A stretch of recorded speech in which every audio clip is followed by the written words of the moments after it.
கோதுமை ரவா உப்புமா செய்யறதுக்கு ஒரு கடாயை வச்சுக்கலாம். அதில் கொஞ்சமாக ஆயில் சேர்த்துக்கிறேன். இது கூடயே 1/2 டீஸ்பூன் அளவு நெய் சேர்த்துக்கிறேன். நெய் ஆப்ஷனல் தான். இப்போ கொஞ்சமாக கடலைப்பருப்பு சேர்த்துக்கலாம். கடுகு, ஜீரகம் சேர்த்து நல்லா பொரிய விட்டுக்கலாம். இப்போ கடுகு, ஜீரகம் நல்லா பொரிஞ்சதுக்கப்புறமா நீளமாக கட் பண்ண ஒரு பச்சை மிளகாய் சேர்த்துக்கிறேன். இப்போ பொடியாக கட் பண்ண ஒரு பெரிய வெங்காயம் சேர்த்து நல்லா வதக்கிக்கலாம். பெரிய வெங்காயம் நல்லா வதங்கினதுக்கப்புறமா சின்ன சைஸ் தக்காளி, ஒரு தக்காளி கட் பண்ணி சேர்த்துக்கலாம்.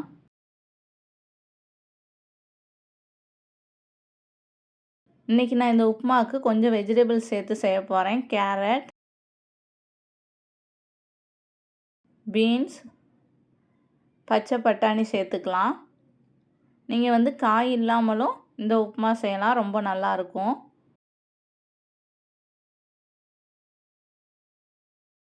காய் சேர்த்ததுக்கப்புறமா நல்லா வதக்கிக்கலாம்.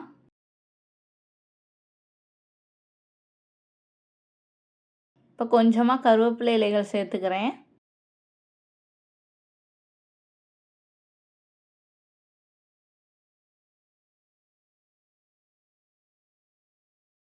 இது கூட 1/4 டீஸ்பூன் அளவு மஞ்சள் தூள், உப்புமாவுக்கு தேவையான அளவு உப்பு சேர்த்துக்கலாம்.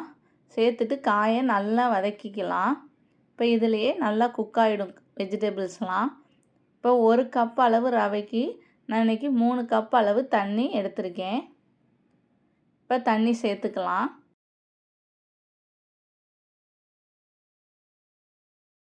தண்ணி சேர்த்துட்டு நல்லா கொதிக்க வச்சு எடுத்துக்கலாம். தண்ணி கொதித்ததுக்கப்புறமா தான் நம்ம எடுத்து வச்சுருக்க 1 கப் அளவு ரவையை சேர்த்துக்கணும். இப்போ தண்ணி நல்லா கொதிச்சிருச்சு. நான் ரவையை சேர்த்துக்கிறேன். ரவை சேர்த்துட்டு நல்லா கட்டி இல்லாமல் இந்த மாதிரி மிக்ஸ் பண்ணிக்கலாம்.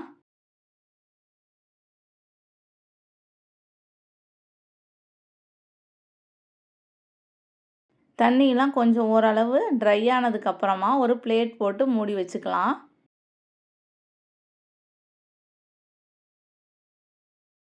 இப்போ பார்த்தீங்கன்னா தண்ணி ஓரளவு ட்ரை ஆகிடுச்சு. இப்போ ஒரு பிளேட் போட்டு ஒரு 3 நிமிஷம் அப்படியே மீடியம் ஃப்ளேமில் வச்சுக்கலாம். இப்போ ஓப்பன் பண்ணி பார்த்தா நம்மளோட ரவா உப்புமா சூப்பராக ரெடி ஆகிடுச்சு. இதில் கொஞ்சமாக கட் பண்ணி வச்சுருக்க கொத்தமல்லி இலைகள் சேர்த்து கிளறிக்கலாம். இதோட தேங்காய் சட்னி வச்சு சாப்பிட்டா ரொம்ப சூப்பராக இருக்கும்.